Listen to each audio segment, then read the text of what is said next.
আবেগ নিয়ন্ত্রণে কি কি করণীয়? আবেগ তো থাকবেই, আবেগ ছাড়া তো আমরা কেউ চলতে পারি না, বাট আবেগকে নিয়ন্ত্রণ করতে হবে। নিয়ন্ত্রণ করার জন্য আমরা সবচেয়ে যেটা বেশি করে ব্যবহার করে সেটা হলো কাউন্সিলিং বা সাইকোথেরাপি। আবেগকে নিয়ন্ত্রণ করার জন্য ব্যবহার করা যায় কগনিটিভ বিহেভিয়ার থেরাপি, চিন্তা শক্তি এবং আচরণ এই দুইটাকেই কন্ট্রোল করে।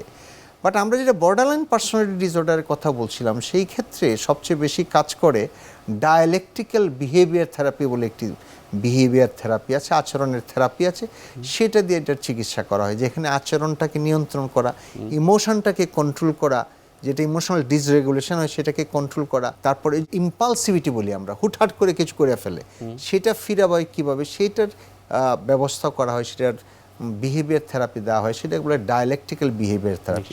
বর্ডারলাইন পার্সোনালিটি ডিসঅর্ডারে এই চিকিৎসাটা খুবই উপকারী, মানে থেরাপিটা খুবই উপকারী। বাট সব ক্ষেত্রেই আমরা বলছিলাম যে কেমিক্যালের ব্রেনের কিছু না কিছু পরিবর্তন হয়, সেগুলিকে আবার কন্ট্রোল করা যায়। যেহেতু তার ইম্পালসিভিটি হয়, মানে ঝুটঝাট করে কিছু করার, সেটার জন্য কিন্তু মেডিসিন ব্যবহার করা যায়।